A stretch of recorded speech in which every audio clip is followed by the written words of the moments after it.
Milano-Sanremo è una gara storica e oggi è stato bellissimo ripercorrere il tratto qui in Liguria. Siamo partiti da Alassio e finalmente siamo arrivati nella città dei fiori.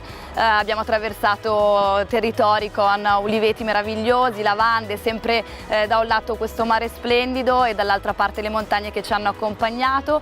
Un consiglio da cicloviaggiatrice è quello di dosare bene le forze, perché comunque ci sono un paio di salite ripide che richiedono una buona energia, un po' di spinta, ma perché no, godersi anche dei fuori rotta. È un altro consiglio che mi viene da darvi. Per esempio c'è una salita che porta a Cervo, un piccolo paese, un piccolo borgo splendido, dove si può anche prendere per esempio un caffè in compagnia di qualche turista che passerà come voi da quelle parti, ma anche di qualcuno che lì ci abita.